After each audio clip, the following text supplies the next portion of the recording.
Hello friends, कैसे हो आप सभी। मैं मिथिलेश आपके अपने परिवार CNX एकेडमी में आपका स्वागत एवं अभिनंदन करता हूं। फ्रेंड्स, आशा करता हूं कि आप सभी अच्छे होंगे और सकुशल होंगे। मैं आप सभी के बीच में सीटेट का प्रीवियस ईयर प्रैक्टिस सेट जो कि जूनियर का है, SST का, आज प्रैक्टिस सेट नंबर 11 है। फ्रेंड्स, मैं आप सभी को CDP कराता हूँ, जिसमें CDP के आपके 30 क्वेश्चंस पूछे जाते हैं। आइए क्वेश्चंस को स्टार्ट करते हैं। फ्रेंड्स, आपका क्वेश्चन नंबर 1 है, विकास में वैयक्तिक विभिन्नता को समझने के लिए क्या महत्वपूर्ण है।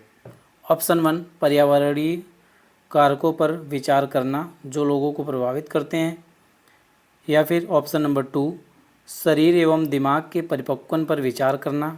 ऑप्शन नंबर 3, वंशागत विशेषताओं के साथ साथ पर्यावरणीय कारकों एवं उनकी पारस्परिक क्रिया पर विचार करना।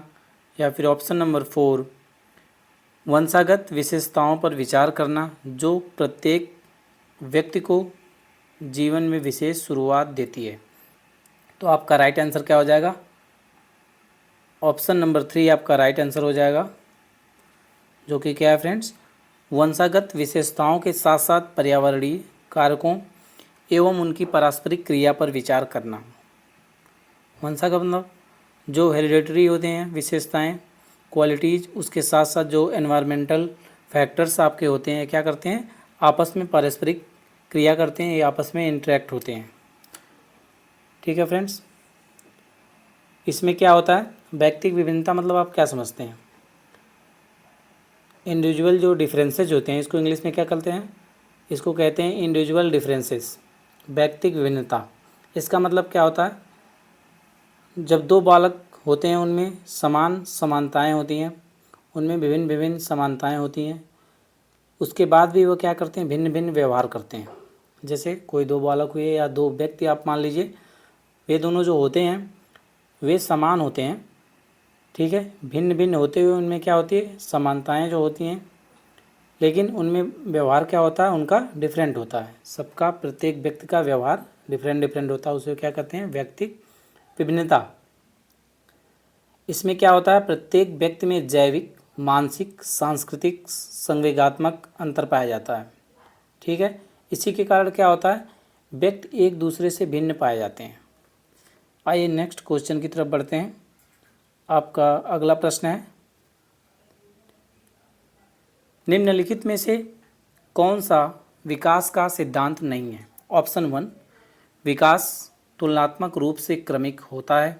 ऑप्शन नंबर 2, विकास समय के साथ धीरे धीरे घटित होता है। ऑप्शन नंबर 3, विकास की सटीक गति एवं प्रकृति जन्म के समय ही निर्धारित हो जाती है। तो फ्रेंड्स, ऑप्शन नंबर आपका 4 क्या है? ऑप्शन नंबर 4 आपका है, व्यक्ति अलग अलग गति से विकास करते हैं। तो ऑप्शन नंबर 3 आपका गलत आंसर हो जाएगा, जो कि क्या है, विकास की गति सटीक एवं प्रकृति के समय ही निर्धारित हो जाती है। फ्रेंड्स, ऐसा नहीं होता है। विकास की गति कोई भी अनुमान नहीं लगा सकता कि सटीक इसकी वृद्धि कितनी होगी, कि बालक कैसा बन पाएगा, कैसा नहीं हो पाएगा, या एनवायरनमेंट पे या हेरिडिटी पे क्या होता है, डिपेंड होता है। विकास जो होता है एक कंटिन्यूअस चलने वाली प्रक्रिया है। विकास क्या होता है, एक सतत एवं निरंतर चलने वाली प्रक्रिया होती है, जो कि क्या होती है, वर्म टू टॉम तक चलती है। मतलब वर्म टू टॉम तक चलती है। कहाँ तक चलती है फ्रेंड्स? वर्म से लेकर के, मतलब जन्म से लेकर के, जब भ्रूण होता है वहाँ से लेकर के, माँ के पेट से लेकर के कहाँ तक चलती है, कब्र तक चलती है, वर्म टू टॉम्ब। ठीक है, मतलब क्या हो गया आपका, विकास एक कंटिन्यूअस प्रोसेस होता है, जो कि कहाँ से कहाँ तक चलता है फ्रेंड्स, जो कि वर्म टू टॉम तक चलता है। गर्भ से लेकर कब्र तक आपका विकास चलता है। व्यक्ति दिन प्रतिदिन कुछ न कुछ सीखता रहता है। ठीक है, विकास कभी मंद गति से होता है तो कभी क्या होता है, तेज़ गति से हो जाता है। ठीक है, यह कभी भी निरंतर, इसमें क्या होता है, निरंतर नहीं रहता कि सब में समान हो। ठीक है, जैसे कि क्या आप समझ पाएंगे, इसमें कोई बालक है, जैसे कोई बालक है, उसकी विकास की गति मंद होती है। ठीक है, इसमें क्या होता है, शिशु का जो मस्तिष्क होता है उसके मस्तिष्क का विकास एकदम तेज़ गति से नहीं होता, बल्कि क्या होता है, धीरे धीरे होता है। विकास के सिद्धांत कौन कौन से हैं? पहला तो आपका हो गया निरंतरता का सिद्धांत, दूसरा एकरूपता का सिद्धांत, तीसरा साधारण से विशेष की यात्रा का सिद्धांत, चौथा आपका हो गया वैयक्तिक विभिन्नता का सिद्धांत, वंशानुक्रम वातावरण के प्रभाव का सिद्धांत आदि। ये सब क्या हैं, विकास के सिद्धांत हैं। आइए नेक्स्ट क्वेश्चन की तरफ चलते हैं। आपका नेक्स्ट क्वेश्चन है, तीसरा आपका प्रश्न है फ्रेंड्स, अनेक शोध अध्ययनों से पता चलता है कि शिक्षक लड़कियों की अपेक्षा लड़कों से अधिक पारस्परिक क्रिया करते हैं। इसका सही विवेचन क्या है? पहला आपका ऑप्शन है, लड़कियों की तुलना में लड़कों को अधिक अवधान की आवश्यकता होती है। ऑप्शन नंबर 2, यह शिक्षण में लैंगिक पक्षपात का एक उदाहरण है। ऑप्शन नंबर 3, कक्षा में लड़कियों की तुलना में लड़कों को अधिक आसानों से नियंत्रित किया जा सकता है। चौथा आपका क्या हो गया, लड़कियों की तुलना में लड़कों में शैक्षिक क्षमताएं काफ़ी अधिक होती हैं। ठीक है फ्रेंड्स, तो आपका इसमें राइट आंसर क्या हो जाएगा? आपका राइट आंसर ऑप्शन नंबर 2 हो जाएगा, जो कि क्या है, लैंगिक पक्षपात माना जाता है। यह क्या है, यह शिक्षण में लैंगिक पक्षपात का एक उदाहरण है। यह क्या है, शिक्षण जो हमारी टीचिंग की प्रक्रिया होती है उसमें एक क्या है, लैंगिक पक्षपात का क्या है फ्रेंड्स, उदाहरण है। लिंग भेदभाव से आप क्या समझते हैं कि लिंग के आधार पर जो भेदभाव किए जाते हैं, लड़कों और लड़कियों में जो डिफरेंस किए जाते हैं उसके आधार पर जो व्यवहार होता है उसको क्या कहते हैं, लैंगिक भेदभाव। ठीक है, आइए नेक्स्ट क्वेश्चन की तरफ बढ़ते हैं। आपका अगला क्वेश्चन है, निम्नलिखित में से कौन सा प्रगतिशील शिक्षा की अवधारणा के बारे में प्रमुख है? ऑप्शन 1, प्रत्येक बच्चे की क्षमता एवं संभावना में विश्वास करना। ऑप्शन 2, मानक निर्देश एवं मूल्यांकन। ऑप्शन 3, बाह्य प्रेरणा एवं एक रूप मूल्यांकन मानदंड। या फिर ऑप्शन नंबर 4, पाठ्य पुस्तक केंद्रीय अधिगम। तो आपका राइट आंसर क्या हो जाएगा? ऑप्शन नंबर 1 आपका राइट आंसर हो जाएगा, जो कि क्या है, प्रत्येक बच्चे की क्षमता एवं संभावना में विश्वास करना। प्रगतिशील शिक्षा से आप क्या समझते हैं? पहला तो प्रश्न आपका ये बनेगा कि प्रगतिशील शिक्षा क्या होती है। प्रोग्रेसिव एजुकेशन इसको क्या बोलते हैं, इंग्लिश में प्रोग्रेसिव एजुकेशन बोलते हैं। यह क्या होता है फ्रेंड्स, यह एक शैक्षणिक आंदोलन है जो कि कब शुरू हुआ, 19वीं सदी के अंत में यह शुरू हुआ। ठीक है, वर्तमान समय में यह क्या होता है, भिन्न भिन्न रूपों में होता है। प्रगतिशील शब्द का अर्थ शिक्षा को 19वीं शताब्दी के पारस्परिक यूरोपीय अमेरिकी पाठ्यक्रम से अलग करने के लिए उपयुक्त हुआ था। ठीक है, इसमें इसका जो अनेक गुण होता है, इसकी जो फ़ायदे होते हैं, इसके क्या क्या हो सकते हैं। लर्निंग बाय डूइंग, पहला तो इसमें प्रोग्रेसिव एजुकेशन में क्या होगा, बच्चा करके सीखेगा। ठीक है, क्रियाएं करेगा उसके बाद सीखेगा। हो सकता है बच्चा गलतियां भी करे, गलतियों को क्या माना जाएगा, अच्छाइयों के तौर पर देखा जाता है। ठीक है, दूसरा हो गया विषयगत इकाइयों पर केंद्रित एकीकृत करना, शिक्षा के उद्यमिता का एकीकरण, प्रॉब्लम सॉल्विंग होगा, उसकी क्रिटिकल जो थिंकिंग होगी, आलोचनात्मक सोच होगी, उसके आधार पर बच्चा कार्य करेगा। समूह कार्य तथा सामाजिक कौशलों का इसमें क्या होगा, विकास होगा, क्योंकि बच्चा क्या करेगा, भिन्न भिन्न तरीक़ों से सोचेगा। किसी एक प्रॉब्लम को लेकर के अनेक अनेक तरीक़ों से जो डाइवर्जेंट थिंकिंग बच्चा करता है, उससे क्या होगा, उससे समूह का तथा उसका खुद का विकास होगा। अगर ग्रुप में भी वह कार्य कर रहा है तो क्या कर पाएगा, अपने क्रिटिकल माइंड को क्या कर पाएगा, उपयोग कर पाएगा। इस प्रकार प्रोग्रेसिव जो एजुकेशन होती है मोस्ट इम्पॉर्टेंट होती है किसी स्टूडेंट के जीवन में। फ्रेंड्स, वीडियो अच्छी लगे तो लाइक, शेयर और सब्सक्राइब ज़रूर करें। जैसा कि आप सभी जानते हैं जुलाई में आपका सीटेट आने वाला फ्रेंड्स, या ज़्यादा से ज़्यादा लोगों तक शेयर करें ताकि लोग प्रीवियस ईयर क्वेश्चंस को देख पाएँ, अच्छे से रिपीट कर पाएँ। किसी एग्ज़ाम को क्रैक करने के लिए जो प्रीवियस ईयर पेपर होता है मोस्ट इम्पॉर्टेंट होता है। आप सीटेट का प्रीवियस ईयर पेपर आप एक जगह पर ऑल इन वन टाइप की वीडियो पा सकते हैं फ्रेंड्स। यहाँ पर चैनल में जीएस का भी क्वेश्चन हमारे यहाँ कराया जा रहा है, जो कि 50 क्वेश्चंस बीएसएससी में पूछा जाता है बिहार में फ्रेंड्स, उसको शैलेश सर करा रहे हैं। बाकी सीडीपी मैं देख रहा हूँ, ईवीएस भी मैं पढ़ा रहा हूँ फ्रेंड्स, और आगे भी आपकी डिमांड के अनुसार वीडियोज़ लाई जाएंगी जो कि प्रीवियस ईयर्स की भी होंगी। आइए नेक्स्ट क्वेश्चन देखते हैं। दृष्टिबाधित विद्यार्थियों के साथ कार्य करते समय एक शिक्षक को किस प्रकार अनुदेशन अनुकूलन करने चाहिए? ऑप्शन 1, कई प्रकार की दृश्य प्रस्तुतियों का उपयोग करना। ऑप्शन 2, स्वयं अभिविन्यास करना ताकि विद्यार्थी उसे ध्यान से देख सकें। ऑप्शन नंबर 3, अनेक प्रकार की लिखित कार्यों विशेष रूप से वर्कशीटों पर ध्यान केंद्रित करना। ऑप्शन 4, स्पष्ट रूप से बोलना तथा स्पर्श कर महसूस करने वाली सामग्रियों का अधिक मात्रा में प्रयोग करना। आपका राइट आंसर कौन सा हो जाएगा फ्रेंड्स? आपका राइट आंसर ऑप्शन नंबर 1 हो जाएगा, जो कि क्या है, आइए देखते हैं। ऑप्शन नंबर 1, कई प्रकार की दृश्य प्रस्तुतियों का उपयोग करना या प्रयोग करना। जैसे कि दृष्टिबाधित जो स्टूडेंट होता है, जो विद्यार्थी है, उसे क्या कर पाएगा? सामान्यतः वह तो क्या कर पाएगा फ्रेंड्स, ना तो देख पाएगा, ना ही औपचारिक रूप से दृष्टिबाधित जो स्टूडेंट है वह ना ही सामान्यतः देख पाएगा, ना ही औपचारिक रूप से लिख सकता है। तो सबसे अच्छा बेस्ट जो विकल्प होगा उसके लिए क्या? ब्रेल लिपि। ठीक है फ्रेंड्स, अब आप लोग बताएंगे ब्रेल लिपि किसने लाई थी? कमेंट बॉक्स में ज़रूर बताएं। ब्रेल लिपि का जो उपयोग है फ्रेंड्स, उसके माध्यम से क्या होता है, उसमें उभरे उभरे लेटर्स होते हैं, उसके माध्यम से जो दृष्टिबाधित बालक है उसको स्पर्श करके लेटर को समझ पाता है और उच्चारण करने का उसको प्रयत्न करता है।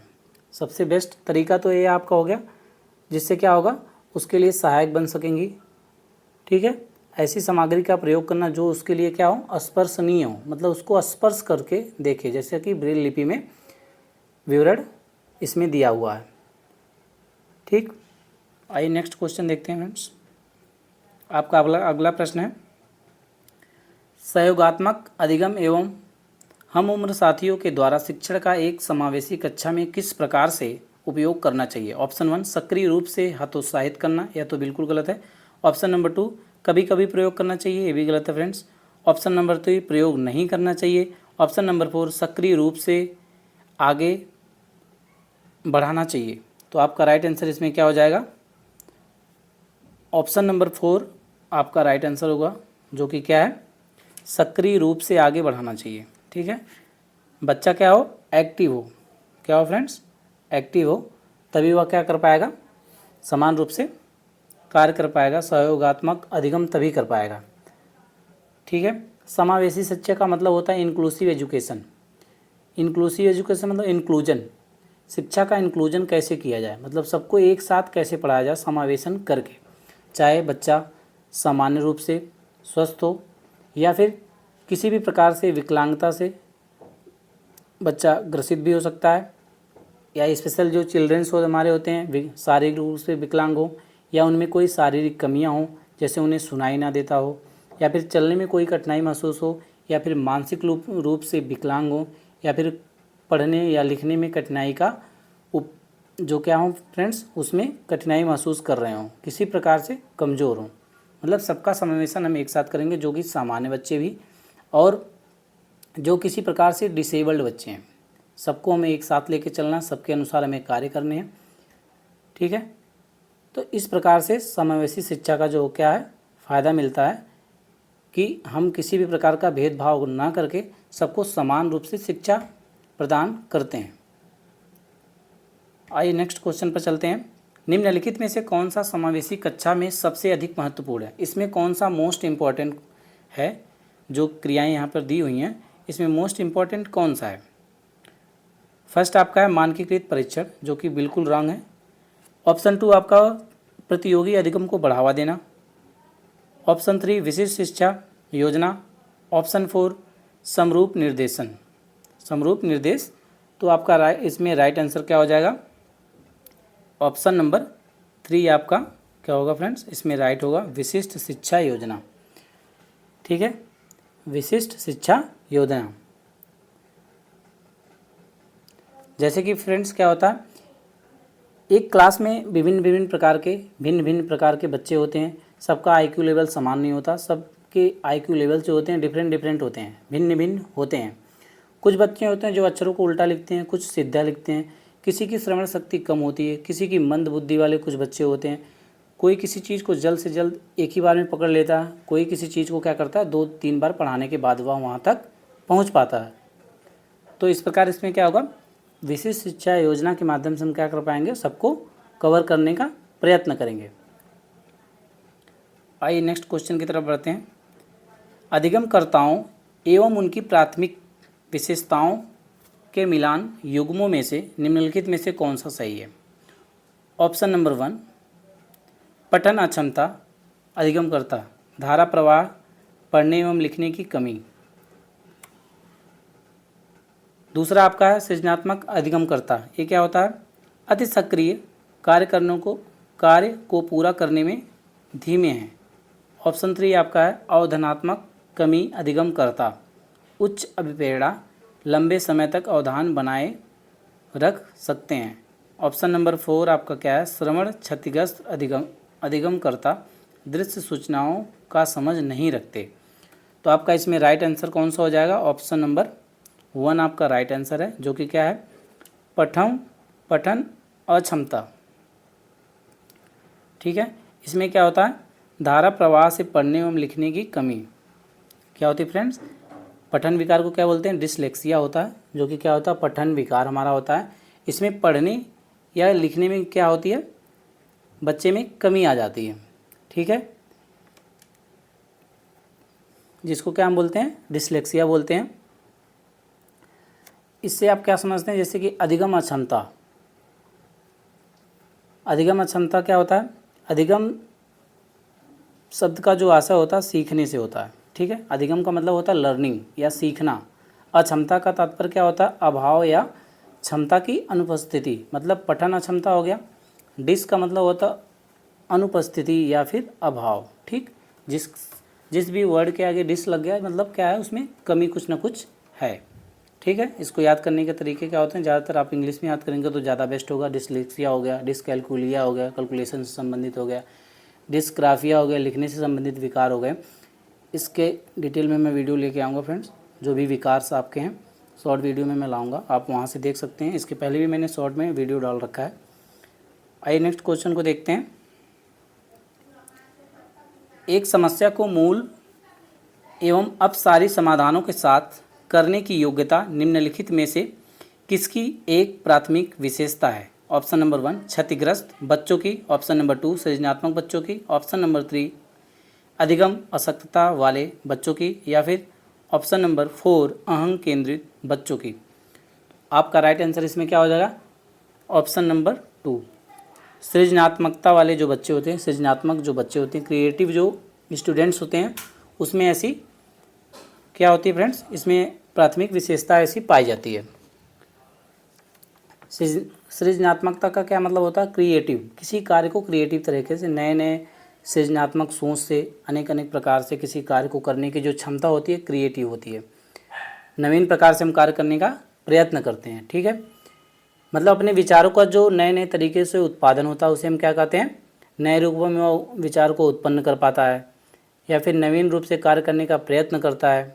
ठीक है, कोई भी बालक हो किसी कार्य से, मतलब डाइवर्जेंट जो थिंकर होता है उसे हम क्या कह सकते हैं? Creative thinker. उसमें क्या होता है, बच्चा अनेक प्रकार से भिन्न डायमेंशन से वह सोच पाता है किसी एक कार्य को करने के लिए। आइए नेक्स्ट क्वेश्चन को देखते हैं फ्रेंड्स। आपका अगला प्रश्न क्या है? निम्नलिखित में से कौन सा एक संरचनात्मक परिवेश के साथ अनुकूल नहीं हो सकता? ऑप्शन नंबर 1 विद्यार्थी सहयोगात्मक तरीके से कार्य करते हैं तथा आपस में कार्य केंद्रित वार्ता में लगे रहते हैं, रहने के लिए सहयोग दिया जाता है, या फिर ऑप्शन नंबर 2 शिक्षक प्रमुख प्रकरणों के संबंध में विद्यार्थियों के विचारों एवं अनुभवों को प्राप्त करते हैं ताकि उनके वर्तमान ज्ञान की पुनर्संरचना एवं विस्तृत करने के लिए शिक्षण अधिगम की योजना बनाते हैं, या फिर ऑप्शन नंबर 3 अध्यापक विशिष्ट छात्रावासान मूल्यांकन रणनीतियों को लागू करते हैं और प्रतिक्रियाओं के बजाय प्रदर्शन पर फीडबैक देते हैं, या फिर ऑप्शन नंबर 4 आपका है विद्यार्थियों को जटिल सार्थक एवं समस्या आधारित गतिविधियों में लगे रहने के लिए लगातार अवसर प्रदान किए जाते हैं। तो ऑप्शन नंबर आपका राइट कौन सा हो जाएगा? इसमें ऑप्शन नंबर आपका 3 जो कि राइट हो जाएगा। क्या होता है? अध्यापक क्या करता है? अध्यापक आपका जो होता है विशिष्ट छात्रावसान मूल्यांकन रणनीतियों को लागू करते हैं, प्रतिक्रियाओं के बजाय उसमें प्रदर्शन की फीडबैक देते हैं कि जिस जो भी बालक है उसमें क्या त्रुटियां रह गई, क्या कमी रह गई, किस प्रकार से उसे करना चाहिए था, इसके बारे में फीडबैक देते हैं कि क्या गलती रह गई है। फ्रेंड्स आइए नेक्स्ट क्वेश्चन को देखते हैं। आपका अगला प्रश्न है, एक शिक्षक को विद्यार्थियों को डैश निर्धारित करने के लिए प्रोत्साहित करना चाहिए बजाय के किसके? आपका राइट आंसर इसमें क्या होगा?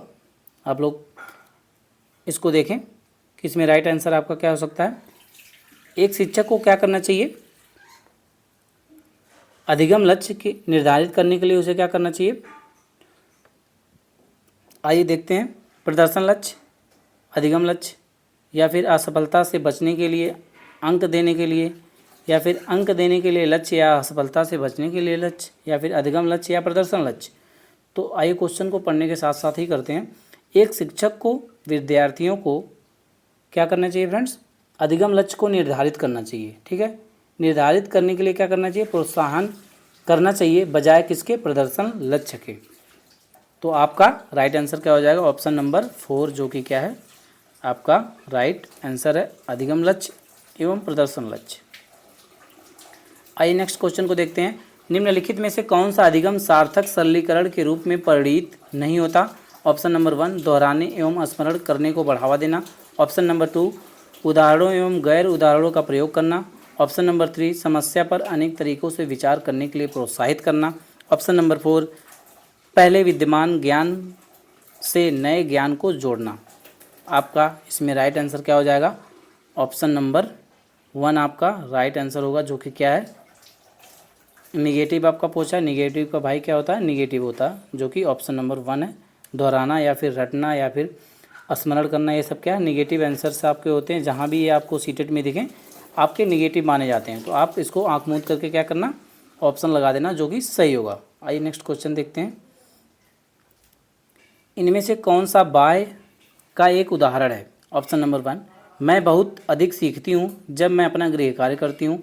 ऑप्शन नंबर 2 गृह कार्य करने से मैं अपने अवधारणाओं को अच्छी तरह से समझ पाती हूँ। ऑप्शन नंबर 3 मैं अपना गृह कार्य पूरा करती हूँ क्योंकि शिक्षक प्रत्येक नियत से कार्य में हमें अंक देते हैं। तो फ्रेंड्स अंक देने की जो बात है वो क्या होती है? गलत होती है। चौथा क्या है? अब मैं अपना गृह कार्य करना पसंद करती हूँ क्योंकि यह बहुत आनंददायक है। तो क्या हो जाएगा? 13 का जो 3 है अंक देना, मतलब यह एक्सटर्नल और इंटरनल मोटिवेशन की बात कर रहा है। ठीक है, आप एक्सटर्नली कैसे मोटिवेट होते हैं और इंटरनली कैसे मोटिवेट होते हैं।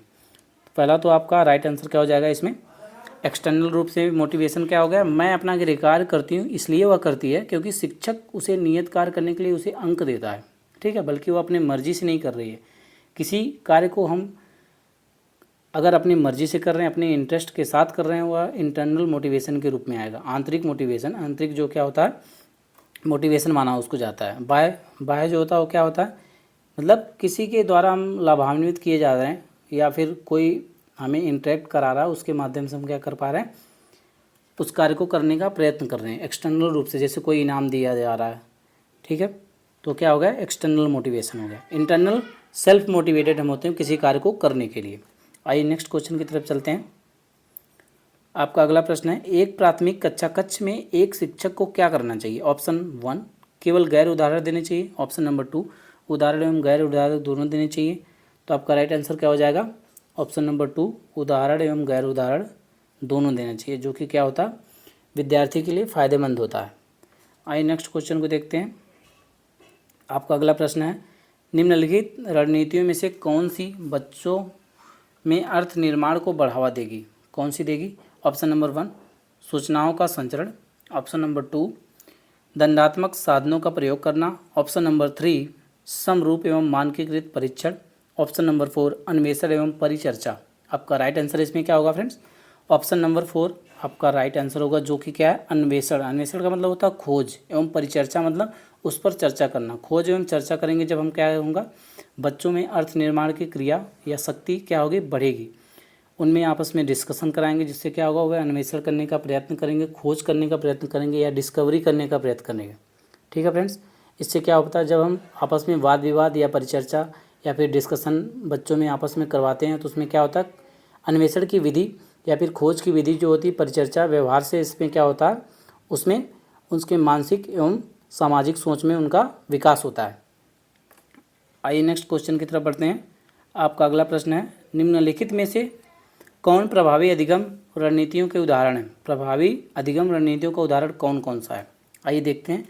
ऑप्शन 1, लक्ष्य एवं समय सारणी निर्धारित करना। लक्ष्य मतलब क्या होगा, गोल, और समय सारणी का मतलब होगा टाइम टेबल, आप उसको निर्धारित कर रहे हैं। या फिर ऑप्शन नंबर 2, संगठनात्मक चार्टों एवं अवधारणात्मक नक्शे बनाना। ऑप्शन नंबर 3, उदाहरणों एवं गैर उदाहरणों के बारे में सोचना। ऑप्शन नंबर 4, हम उम्र साथी को समझाना।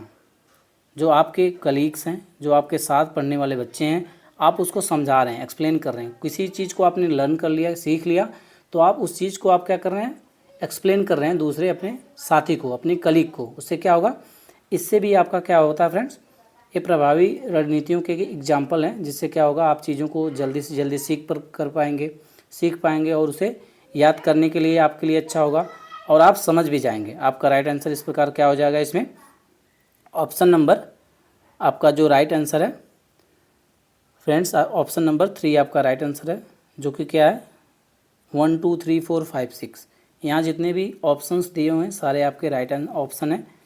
आप लक्ष्य के लिए क्या कर पा रहे हैं, निर्धारित समय सारणी बना रहे हैं, या संगठनात्मक चार्ट या अवधारणात्मक नक्शे बना रहे हैं, उदाहरण या गैर उदाहरण का उपयोग कर रहे हैं, हम उम्र साथी को समझा रहे हैं या पढ़ा रहे हैं, या फिर स्वयं से प्रश्न कर रहे हैं।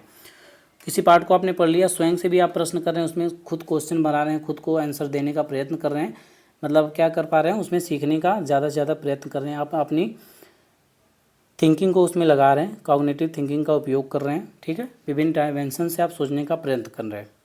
आइए नेक्स्ट क्वेश्चन को देखते हैं। संरचनात्मक ढांचे कंस्ट्रक्टिविस्ट फ्रेम में बच्चे को किस रूप में देखा जाता है? पहला आपका कोरी पटिया या खाली स्लेट, जिसके रूप में अनुभव द्वारा पूर्ण रूप से आकार दिया जाता है। या फिर ऑप्शन नंबर 2, एक निष्क्रिय प्राणी जिसे अनुबंधन या कंडीशनिंग फ्रेम के द्वारा किसी भी रूप में आकार दिया जा सकता है या ढाला जा सकता है। ऑप्शन नंबर 3, एक समस्या समाधान करने वाला तथा वैज्ञानिक अन्वेषक के रूप में। ऑप्शन नंबर 4, लघु वयस्क के रूप में, जो सभी पक्षों को आकार, संज्ञान एवं संवेग में वयस्क की तुलना में कम है। फ्रेंड्स, आपका राइट आंसर इसमें क्या हो जाएगा, ऑप्शन नंबर 3, जो कि क्या है आपका राइट आंसर है, एक समस्या समाधान करने वाला, एक प्रॉब्लम सॉल्विंग, या फिर तथा क्या होगा उसमें वैज्ञानिक अन्वेषण, साइंटिस्ट जो होगा क्या होगा, डिस्कवर करने वाला साइंटिस्ट क्या करता है, खोज करता है। इसके रूप में बच्चों को मानते कि यह प्रॉब्लम सॉल्वर भी होगा, उसके साथ साथ छोटा एक नन्हा वैज्ञानिक भी माना जाएगा। ठीक है, आइए अगले प्रश्न की तरफ चलते हैं। आपका अगला प्रश्न है, अपनी कक्षा में सहयोगात्मक अधिगम का प्रयोग करते समय एक शिक्षक की भूमिका किस प्रकार की होनी चाहिए? ठीक है, मतलब सहयोगात्मक अधिगम किस प्रकार से प्रभावी होगा, मतलब उसमें शिक्षक को क्या करना चाहिए। पहला आपका कक्षा को छोड़ देना तथा बच्चों को स्वयं कार्य करने को देना, या फिर सहयोगात्मक होना तथा प्रत्येक समूह की निगरानी करना। ऑप्शन नंबर 3, उस समूह का सहयोग करना जिसमें होनहार तथा प्रतिभाशाली बच्चे हैं। ऑप्शन नंबर 4, एक मूक दर्शक होना ताकि बच्चे जो करना चाहते हैं उन्हें करने देना। तो आपका राइट आंसर क्या हो जाएगा इसमें, आपका राइट आंसर ऑप्शन नंबर 2 हो जाएगा, जो कि क्या है राइट आंसर आपका है सहयोगात्मक होना तथा प्रत्येक समूह की निगरानी करना। एक शिक्षक का कार्य क्या होता है, उसमें क्या होगा करे फ्रेंड्स, सहयोगात्मक जो अधिगम होता है उसमें बच्चों के लिए क्या करेगा, सहयोग देने का प्रयत्न करेगा, और प्रत्येक समूह की क्या करेगा, छोटे छोटे जो ग्रुप्स हैं उसमें क्या करेगा, उसकी निगरानी भी करेगा। ठीक है, इस प्रकार के अधिगम में बच्चे क्या करते हैं, स्वयं लर्निंग बाय डूइंग के माध्यम से सीखते हैं। प्रत्येक छात्र जो होते हैं छोटे छोटे इसमें कोलैब कर दिए जाते हैं, मतलब छोटे छोटे ग्रुप्स में इनको बांट दिया जाता है। आपस में इनको प्रश्न करने की अनुमति और प्रश्न बनाने की अनुमति दी जाती है। आपस में प्रश्न करते हैं, एक दूसरे से प्रश्न पूछते हैं। इससे क्या हो पाता है, इनमें सामाजिक इनका विकास होता है, या सहयोग की भावना भी इनमें डेवलप हो पाती है। ठीक है, इसमें सहयोग करना, सहायता करना तथा समायोजन का जो विकास होता है इनमें उत्पन्न होता है, किस प्रकार से एक दूसरे की हेल्प की जाए और ये सीख भी पाते हैं। आइए अगले प्रश्न की तरफ चलते हैं। बच्चे की गलतियाँ एवं भ्रांत धारणाएँ क्या होती हैं? ऑप्शन नंबर 1, शिक्षण अधिगम की प्रक्रिया के लिए रुकावट एवं विघ्न उत्पन्न करती हैं। नहीं, ये तो बिल्कुल गलत है। राइट आंसर आपका इसमें क्या हो जाएगा? शिक्षण अधिगम की प्रक्रिया को अनदेखी करना, सूचित करती हैं कि बच्चों की क्षमताएं वयस्क की तुलना में निम्न स्तर की हैं। ऐसा हमें बिल्कुल नहीं करना फ्रेंड्स। आपका राइट आंसर इसमें हो जाएगा शिक्षण अधिगम प्रक्रिया में एक महत्वपूर्ण कदम है। आपका राइट आंसर क्या होगा? Option number 4। बच्चों की जो त्रुटियां होती हैं, जो एरर्स उनके होते हैं, वो बच्चों को क्या माने जाते हैं कि बच्चा सीखने का एटलीस्ट प्रयत्न कर रहा है। तो त्रुटियां जो कमियां होती हैं उसके माध्यम से बच्चा सीखने का प्रयत्न करना है। गलती जब तक बच्चा करेगा, गलती करके ही सीखेगा। Learning by doing, error and trial. बच्चा गलती करेगा फिर सीखेगा, फिर गलती करेगा फिर सीखेगा। उसके माध्यम से वह उसमें खोज भी करेगा और जिसके कारण उसमें क्या होगा? डाइवर्जेंट थिंकिंग कर पाएगा। उसमें अच्छे से अनेक अनेक विकल्पों के माध्यम से वह सोचेगा, अनेक तरीक़ों से सोचेगा, अनेक डायमेंशन से सोच करके क्या करेगा? उस कार्य को पूरा करने का प्रयत्न भी करेगा। इस कारण इसे क्या माना गया है? एक महत्वपूर्ण कदम माना गया है शिक्षा के क्षेत्र में, कि बच्चा गलती करे और उसे सीखे। आइए अगला प्रश्न देखते हैं। पियाजे के अनुसार विशिष्ट मनोवैज्ञानिक संरचनाएं अनुभव से सही अर्थ निकालने के व्यवस्थित तरीके को क्या कहा जाता है? Option 1, schema. ऑप्शन 2, प्रतिमान। ऑप्शन 3, मानसिक मैप। ऑप्शन 4, मानसिक उपकरण। आपका राइट आंसर इसमें क्या हो जाएगा? ऑप्शन नंबर 1, जो कि क्या है? स्कीमा। स्कीमा क्या होता है फ्रेंड्स? स्कीमा का मतलब होता है कि मन में जो आपके जो विचार होते हैं, विचारों का एक संग्रह। आप अनेक अनेक तरीक़ों से सोचते हैं, किसी के प्रति आप कोई धारणा बना लेते हैं कि वह स्टूडेंट ऐसा है या फिर वह टीचर ऐसा है। तो आप अनेक अनेक जो विचारों का संग्रह अपने दिमाग में, माइंड में अपने रखते हैं, उसमें क्या होता है? वो क्या होता है? स्कीमा होता है। आइए अगले प्रश्न की तरफ चलते हैं फ्रेंड्स। एक उचित प्रश्न सुझाव के द्वारा बच्ची की समझ को उस बिंदु से बहुत आगे ले जाया जा सकता है जिस पर वह अकेले पहुंच सकती है। निम्नलिखित में से कौन सी संरचना उपरोक्त कथन को प्रकाशित करती है? ऑप्शन 1, साम्य धारण। ऑप्शन 2, संरक्षण। ऑप्शन 3, बुद्धि। ऑप्शन 4, समीपस्थ या निकटस्थ, मतलब zone of proximal development, ZDP का विकास का क्षेत्र। तो आपका राइट आंसर क्या हो जाएगा? ऑप्शन नंबर 4 आपका राइट आंसर है, जो कि क्या है? Zone of proximal development. Zone of proximal development का मतलब क्या होता है फ्रेंड्स? इसमें क्या कर पाते हैं बच्चे? इसमें जोन ऑफ प्रॉक्सिमल डेवलपमेंट का मतलब होता है कि आप, जैसे आपको कैपेसिटी आपकी कितनी है? 90 प्रश्न करने की है, 90 नंबर पासिंग आपका मार्क है, बट आप कितने पा रहे हैं? 80 पा रहे हैं। हमेशा आप 81, 82 पे अटक जा रहे हैं। तो 80 और 90 के बीच में जो आपका गैप है वो क्या होता है? जोन ऑफ प्रॉक्सिमल डेवलपमेंट होता है। ठीक है, समीपस्थ विकास का क्षेत्र होता है। बच्चा जो क्या करता है? स्वतंत्र रूप से जो प्रयास करता है, ठीक है, उसके साथ साथ जो टीचर उन्हें 80 नंबर वो पा रहा है, बट वह 90 तक पहुंचाने का जो कार्य करते हैं, कौन करते हैं? शिक्षक करते हैं, MKO करते हैं। MKO का मतलब मोर नॉलेजेबल दैन अदर।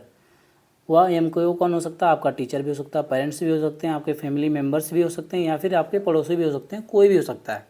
ठीक है, जिससे आप सीख पाते हैं। 80 से 90 के बीच का जो गैप है, आप 80 पा रहे हैं, उसके बाद आप 90 पा रहे हैं, उसके बीच का जो गैप है, आपको जो MKO के माध्यम से आप वह नॉलेज ले पा रहे हैं फ्रेंड्स, वह क्या होता है? Zone of proximal development. उसके बीच की गैपिंग, ठीक है, उसको क्या कहते हैं? जोन ऑफ प्रॉक्सिमल डेवलपमेंट कहते हैं। आइए नेक्स्ट क्वेश्चन की तरफ बढ़ते हैं। लेओ वाइगोत्स्की के अनुसार आधारभूत मानसिक क्षमताओं को मुख्य रूप से किसके द्वारा उच्चतर संज्ञानात्मक प्रक्रियाओं में बदला जा सकता है? ऑप्शन 1, सामाजिक पारस्परिक क्रिया। ऑप्शन 2, उद्दीपन अनुक्रिया संबंध। ऑप्शन 3, अनुकूल एवं संगठन। ऑप्शन 4, पुरस्कार एवं दंड। आपका राइट आंसर क्या हो जाएगा? ऑप्शन नंबर 1 आपका राइट आंसर हो जाएगा, जो कि क्या है? सामाजिक पारस्परिक क्रिया। ठीक है, क्या हो जाएगा फ्रेंड्स? आपका ऑप्शन नंबर 1 आपका राइट आंसर हो जाएगा, जो कि क्या है? सामाजिक पारस्परिक क्रिया है। इसमें क्या होता है फ्रेंड्स? सहभागी, सहयोगी या सामाजिकरण प्रक्रिया जो होती है इनमें क्या होता है, बुनियादी सोशल इंटरेक्शन जो आपके होते हैं, अंतःक्रिया करके जो बालक सीखता है, ठीक है, या फिर अंतर जो संबंध के माध्यम से जो विचार विमर्श या विश्लेषण करने का जो प्रयत्न करता है उसे क्या कहते हैं, अंतर सामाजिक या फिर सामाजिक पारस्परिक क्रिया कहते हैं फ्रेंड्स। आइए नेक्स्ट क्वेश्चन की तरफ बढ़ते हैं। निम्नलिखित कथनों में से कौन सा विकास एवं अधिगम के बीच संबंध को सही तरीके से सूचित करता है? ऑप्शन 1, अधिगम विकास का ध्यान किए बिना घटित होता है। ऑप्शन 2, अधिगम की दर विकास की दर से काफ़ी अधिक होती है। ऑप्शन नंबर 3, विकास एवं अधिगम अंतर संबंधित और अंतर निर्भर होते हैं। ऑप्शन नंबर 4, विकास एवं अधिगम संबंधित नहीं है। आपका राइट आंसर क्या हो जाएगा? ऑप्शन नंबर 3, जो कि क्या है, विकास एवं अधिगम जो आपका डेवलपमेंट होता है एवं जो आपकी लर्निंग होती है, ये दूसरे से क्या होते हैं, इंटर रिलेटेड एवं इंटर डिपेंडेंट होते हैं। मतलब विकास एवं अधिगम जो होते हैं अंतर संबंधित और अंतर निर्भर होते हैं, आपस में एक दूसरे पर क्या होते हैं, डिपेंडेंट होते हैं और एक दूसरे में आपस में क्या होते हैं, संबंधित भी होते हैं। जैसे आप क्या समझते हैं, जैसे कि फ्रेंड्स आपकी शरीर की जो लंबाई होती है उसका बढ़ना, वज़न का बढ़ना, ठीक है, इन सभी का परिवर्तन होना, जहाँ उसी के साथ साथ क्या होता है, आप क्लाइमेट या मौसम को भी देखते हैं, परिवेश का बदलना या फिर वातावरण का बदलना, उसके साथ साथ आप क्या होते हैं, भोजन पर डिपेंड होते हैं। मतलब जो आपका विकास हो रहा है और जो लर्निंग हो रही है आपस में क्या इंटर रिलेटेड एवं इंटर डिपेंडेंट है आपस में, ठीक। उसी प्रकार से क्या कहते हैं, सोरेनसन के अनुसार वो क्या कह रहे हैं, सोरेनसन साहब ने इन्होंने क्या कहा, अभिवृद्धि से का इसका मतलब होता है शरीर एवं शारीरिक अंगों में जो भार एवं आकार की दृष्टि से वृद्धि होना। सोरेनसन क्या कह रहे हैं कि अभिवृद्धि का मतलब क्या समझ जाते हैं कि जो शरीर होती है ये तथा आपके शारीरिक जो अंग होते हैं बढ़ते हैं, उसके साथ साथ उसका भार एवं आकार की दृष्टि से जो वृद्धि होती है उसे क्या कहते हैं, उसे फ्रेंड्स कहते हैं हम विकास एवं अधिगम की। इससे क्या पता चला, आपका जो विकास हो रहा है, आप जो डेवलप कर रहे हैं उसके साथ साथ अंतर संबंधित हैं आपके हैं और आत्म उस पर अंतर निर्भर भी हैं। आइए अगले प्रश्न की तरफ चलते हैं।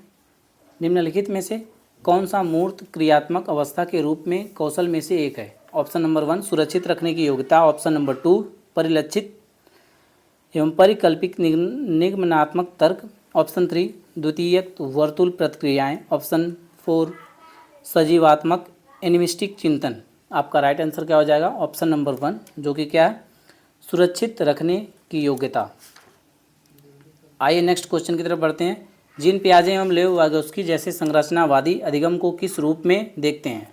ऑप्शन नंबर 1, प्रतिक्रियाओं का अनुबंधन। ऑप्शन नंबर 2, निष्क्रिय आवृत्ति प्रक्रिया। ऑप्शन नंबर 3, सक्रिय विनियोजन से अर्थ निर्माण की प्रक्रिया। ऑप्शन नंबर 4, कौशलों का अर्जन। आपका राइट आंसर क्या हो जाएगा? ऑप्शन नंबर 3 आपका राइट आंसर हो जाएगा, जो कि क्या है, सक्रिय विनियोजन से अर्थ निर्माण की प्रक्रिया। आइए नेक्स्ट क्वेश्चन की तरफ चलते हैं फ्रेंड्स। समाचार पत्रों से कहानियों एवं कतरनों का चयन करना एवं प्रस्तुत करना जो पुरुष एवं महिलाओं दोनों को गैर परंपरागत भूमिकाओं में चित्रित करते हैं, निम्नलिखित में से किसके लिए कई प्रभावी रणनीति है? ऑप्शन नंबर 1, लैंगिक जेंडर स्थिरता को बढ़ाने के लिए। ऑप्शन नंबर 2, रूढ़िवादी लैंगिक जेंडर भूमिकाओं को प्रोत्साहन देने के लिए। ऑप्शन नंबर 3, लैंगिक जेंडर रूढ़िवादियों का सामना करने के लिए। ऑप्शन नंबर 4, लैंगिक जेंडर पक्षपात को बढ़ाने के लिए। आपका राइट आंसर क्या हो जाएगा फ्रेंड्स? आपका राइट आंसर ऑप्शन नंबर 3 हो जाएगा, जो कि क्या है, लैंगिक या फिर जेंडर रूढ़िवादियों या फिर रूढ़ियों का सामना करने के लिए, ठीक है। आपका राइट आंसर ऑप्शन नंबर 3 हो जाएगा, जो कि क्या है, लैंगिक जेंडर रूढ़ियों का सामना करने के लिए। नेक्स्ट आपका क्वेश्चन है, निम्नलिखित वर्णन को पढ़िए तथा कोहलवर्ग के नैतिक तर्क की अवस्था को पहचानिए। अंतःकरण के स्वचयनित नैतिक सिद्धांतों के द्वारा सही कार्य परिभाषित किया जाता है, जो कानून एवं सामाजिक समझौते पर ध्यान दिए बिना संपूर्ण मानवता के लिए वैध है। ऑप्शन नंबर 1, सामाजिक अनुबंधन अभिविन्यास। ऑप्शन नंबर 2, सामाजिक क्रम अवस्था अभिविन्यास। ऑप्शन नंबर 3, सार्वभौम नैतिक सिद्धांत अभिविन्यास। ऑप्शन नंबर 4 यंत्रीय उद्देश्य अभिविन्यास। आपका राइट आंसर क्या हो जाएगा? ऑप्शन नंबर 3, जो कि क्या है? सार्वभौम नैतिक सिद्धांत अभिविन्यास। ठीक है फ्रेंड्स, आइए नेक्स्ट क्वेश्चन की तरफ चलते हैं। आपका अगला प्रश्न है, हार्वर्ड गार्डनर के बहुबुद्धि सिद्धांत के अनुसार निम्नलिखित विशेषताओं से युक्त एक व्यक्ति बुद्धि को किस प्रकार से वर्गीकृत किया जा सकता है? विशेषताएं: दूसरों की मनोदशा, स्वभाव, प्रेरणा, अभिप्राय को उचित तरीके से पता लगाने एवं प्रतिक्रिया की योग्यता। ऑप्शन नंबर 1 अंतरावैयक्तिक, ऑप्शन नंबर 2 अंतर्वैयक्तिक, ऑप्शन नंबर 3 नैदानिक, ऑप्शन नंबर 4 प्रकृतिवादी। आपका राइट आंसर क्या हो जाएगा? आपका राइट आंसर हो जाएगा ऑप्शन नंबर 2, जो कि क्या है? अंतर्वैयक्तिक। इंटरपर्सनल दूसरा आपका होता है इंट्रापर्सनल।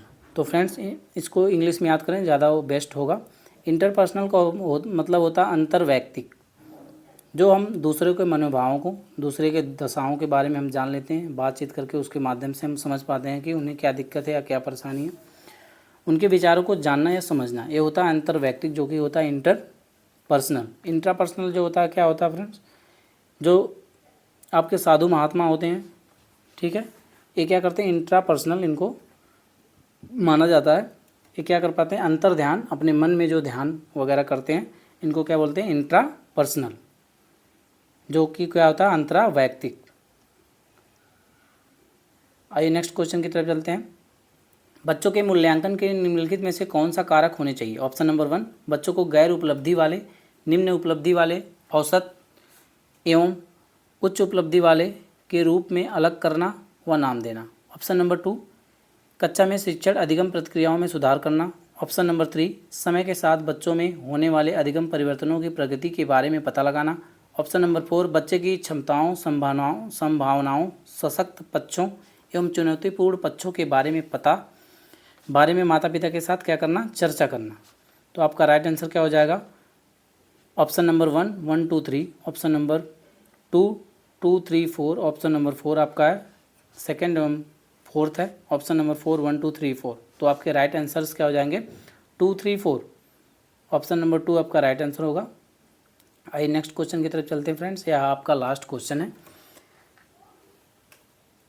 निम्नलिखित में से कौन बच्चे के समाजीकरण में एक महत्वपूर्ण भूमिका निभाते हैं?